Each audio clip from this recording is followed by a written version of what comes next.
Your kid is not typical. And it's sometimes as parents, you also judge yourself for that. He has like 19 symptoms. Ganun kadami. And we're Out like, of? 11 lang ang kailangan. Parang feeling ko, nasisisi ako when they ask. If you had a chance to go back in time, would you still choose to be an awesome mom? Yeah, actually. Para lang kinulayan yung life mo, mababaw yung kaligayahan niya eh. Kaya ako, mababaw na din. Parang contagious yung joy niya. What's your message to mommy? Can you give me a message? I love you, Mommy. Oh, I love you too, Bellamy. Do you need a hug now? Yes. Okay. My message to you is, I like that you follow directions and you're always happy. Are you always happy? Yes. Are you sure? Yes. I love you always. Can you give me a high five and a thumbs up?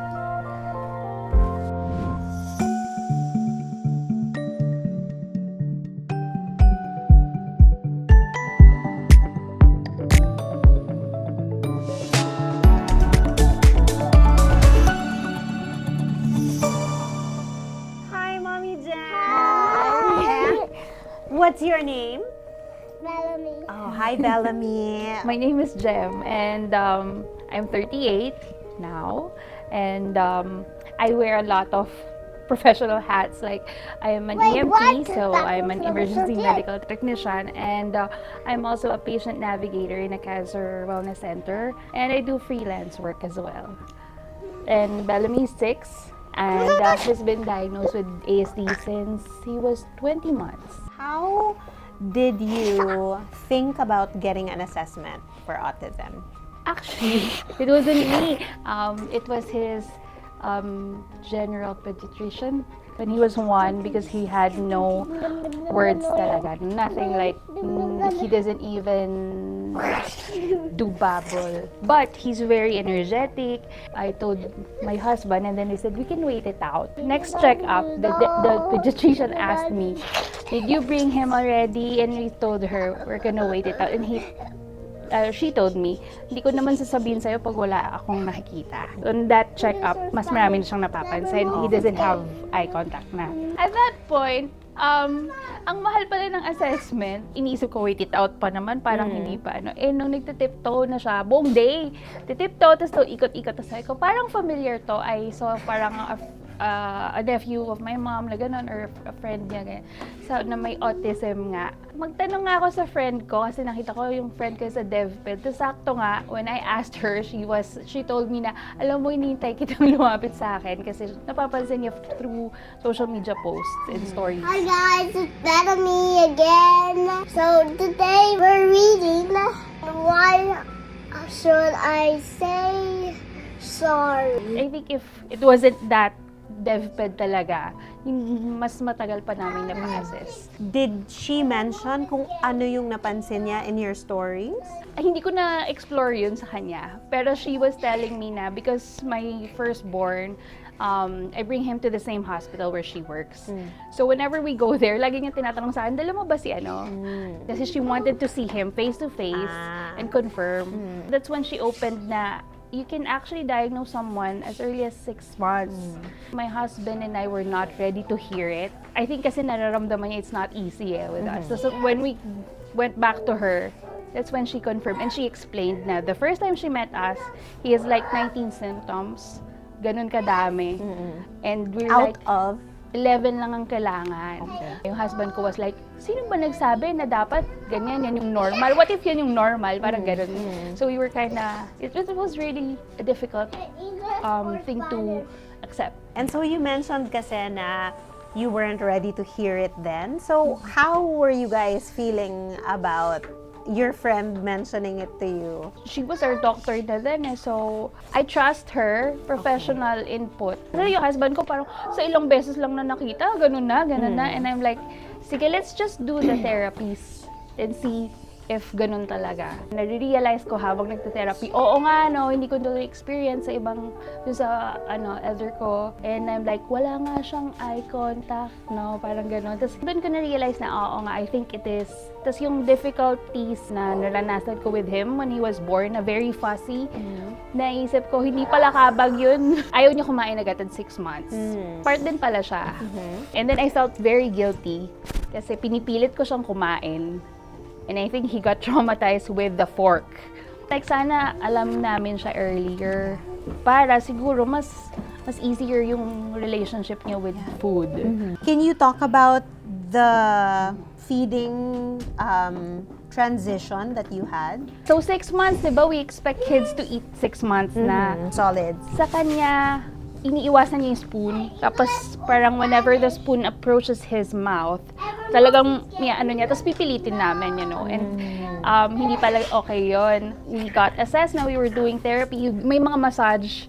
So 3 times a day namin ginagawa. Ang recommended therapy kasi sa amin 3 times a week, but we can only afford to do it twice. Yung iba, compromise na lang, gawin na lang natin yung ginagawa. Yeah. And what was his preference then, nung paulit-ulit lang? Egg and rice. And until now, preference niya now. Pero he eats sinigang, tinola, adobo. Ngayon, ang with food, he eats everything. Pero yung environment, sa bahay, mas marami siyang kinakain. Okay. I find restaurants na may adobo or sinigang.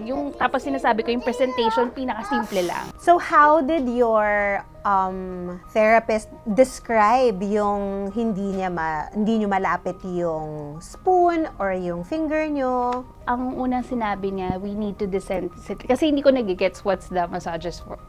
Para saan yun. Pero ginagawa pa rin namin. Kailangan palang i-desensitize. It's a big help na yung yaya niya nun talagang, ate, massage natin whenever like walang ginagawa, ganyan. We started trying breadsticks, yung mga crackers na, tapos banana. Ngayon, napansin na namin, basta yung environment, familiar. Tapos yung spoon and fork, familiar. Let's say, lumabas kami, tapos wala talaga familiar. At least yung food, familiar. So, minsan may baon ako. Sometimes it's frustrating, lalo na with other people expecting your kid to eat whatever, tapos na-judge ka rin. Hindi nila minsan gets yung aversion nila, yung sensitivity, kasi we don't experience it eh. And it's so hard to explain if hindi same yung situation. There was a time when you weren't ready to hear it. Can you try to explain what your understanding of autism was at the time that made you not ready to hear that? And how it maybe differs from how you understand autism now? Mixed kami ng husband ko. Ako medyo parang overwhelmed, pero parang enlightened. Parang may bulb ba naman na, oh my God, kaya pala ganun. Hindi pala siya kinakabag, hindi pala siya matigas ang ulo. It's because he sees things differently. Like his deathbed, Doc Chekay, sent me a video na parang yung perspective ng isang may autism when they go to the mall.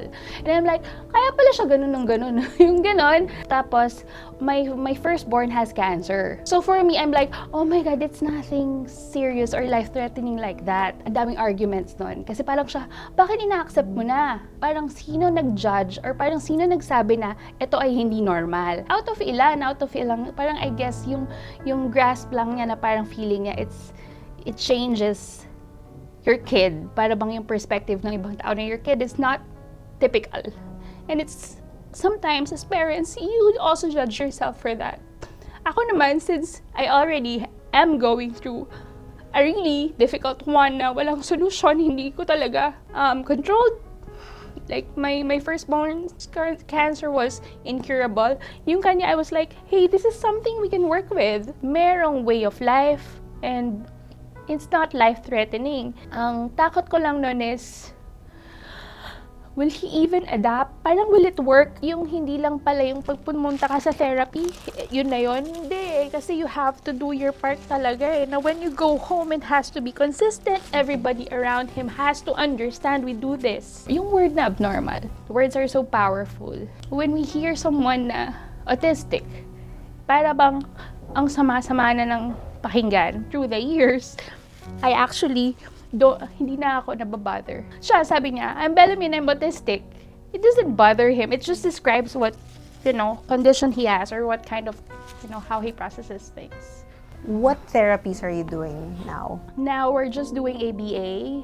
Before we tried OT, he also had speech therapy, tapos nag-kinesthetics din siya. So now he does ABA with sports. So nag-gymnastics siya, swimming, tapos school, nursery na siya, mainstream. Okay, Yun. so what's a regular day like for him? Ay, nako, yun. Egg and rice in the morning. It's either egg and rice or tocino and rice. Everything after that, okay na sa kanya kahit ano. So, kain siya noon, pasok siya sa school for 2 hours. Punta siya kina lolo at lola kasi I go to work eh. Tapos weekend, yun, may mga activity kami pag weekend. Yung ABA niya is in Santa Rosa and we live in Rizal. I excite siya pag may ABA siya kasi we commute by bus. We wake up ng 6 a.m. noon, dala ko ng baon niya sa bus niya kakainin. Tapos sa school, 3 hours siya doon ngayon eh. 3 hours na yung session nila. And then after school, same restaurant yung kakainin namin. By baon siya, kasi ang kakainin doon yung cake. Ako naman kakainin ko doon yung pasta ko. And then same. Kasi kahit yung in-order ko, pinapakailaman na rin niya eh. Pag iba, sabihin niya bakit iba. For example, we have an event. Sabihin ko, we will do this, we will do this, we will do this. So parang may checklist siya na hindi siya nagugulat na we go. Are there still behaviors now that are very challenging to the family? His brother, we lost Pio last year. Sa bed, tabi-tabi kaming tatlo eh. And when Pio died, it was during his sleep. And then kaming tatlo. I guess with Bellamy, the most challenging thing is, nakahiga na kami sa bed eh. And he still says goodnight to the urn. Yung urn kasi ng kuya niya nasa bahay eh. Tapos parang sabi niya sa akin, he said I love you, then he died. Why did he die? So parang sasagutin ko ba to? Sabi ko, because he was sick. So why is he sick? Tapos sabi ko, because yun, inasagot ko siya in his terms. Pero nangungulit siya eh. Tapos hanggang ginawa niya, parang pina-enumerate niya sa akin what happened that night. Then tanong niya, so he slept, and then what's next? And then what's next? Sinasagot ko lang yung what's next niya in one sentence. Nung nandun na kami sa part nung yung cremation, sabi niya, what's cremation? So sabi ko, the body of Kuya, we had to burn it and it became ash. Sabi niya, what's an ash? Sabi ko, it's like dust, gano'n. Sabi ko, that's the one in the urn. Sabi niya, I wanna see the ash. Eh, nakahiga na kami nun, tapos parang 1 a.m. na nun. Sabi ko, tomorrow na lang. Tapos sabi niya, no, I wanna see the ash. O, hawak ko yung bag. Tapos parang sabi ko sa kanya, do you wanna hold it? Tapos parang sabi niya, no. Tapos biglang, sabi niya, okay, I wanna hold it. Sinawakan niya yun. Tapos sabi niya, I'm okay now. Binalik niya. And then sabi niya, tutulog na siya. Feeling ko naging closure niya yun. Tapos parang I told my husband, kasi hindi natin siya sinama dun sa cremation part. Hindi niya na-gets na after sa coffin, what happened? This year lang siya natuto mag-ask ng questions eh. So I think the therapy is working na yung speech part. What is something that sana you wish people understood more about autism? People would look at it as, it's a different way of processing or looking at things. It's not really disease eh. It's not something that makes them less of a person. Parang instead na pity, understanding and acceptance yung maramdaman ng ibang tao. If we really do accept them and we provide an environment that understands, so I hope na, the world would be more understanding, na it's not something na kapansanan. It's just a way na iba nila nakikita lang yung mundo. How big is the role of the government in providing the services that you mentioned, the support that we still need to give for autistics to be completely included in society? Ang laking part dapat nila. Especially with just raising awareness na ang mga kids na minsan nagtatantrums in public, hindi yan matigas yung ulo, hindi yan kulang sa palo. Kasi what if, may autism sila, tapos wala lang means yung mga family nila, or nobody is telling them na, hey, you have to get assessed. Alam natin sobrang kulang yung DevPeds natin, yung mga therapists natin. They have to play a big part on it. Kasi, gobyerno nga sila eh. A lot of people are saying, dami nang nadidiagnose sa ganyan, minsan arte lang yan. It's not really arte. Feeling ko, it's like, noon pa siya nag-exist. Wala lang, studies about it. If the government encourages us or gives incentives to people to take these courses or take these specialties, I think mas magkakaroon ng avenues for us to, make sure that everybody is catered or helped. Do you have a preference between, the discussion now between use of autistic or child with autism? Autistic is okay with me. Because you said kanina na he sometimes introduces himself as, "Hi, I'm Bellamy, I'm autistic." What is his understanding of this? Parang alam lang niya, he's Not he's yet, not weird. He has a video nun kasi he videos himself sa iPad niya.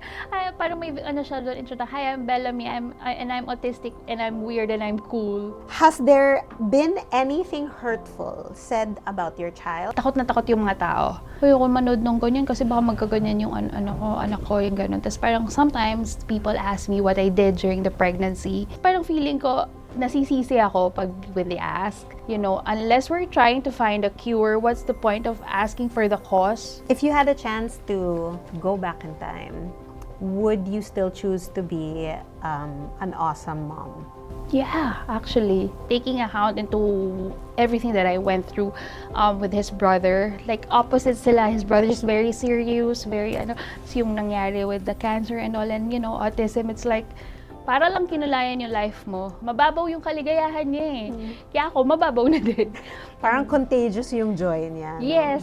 Actually, minsan nga, di ba, syempre, I'm grieving eh. Kasi nakikita niya, nagbabrowse ako sa phone eh. Tapos nakita niya picture nung kuya, tapos naiyak. Sabi niya, "Are you missing kuya?" Tapos biglang nag-joke niya yung gino-joke ng kuya niya na parang sabi niya, anong favorite food ng duck?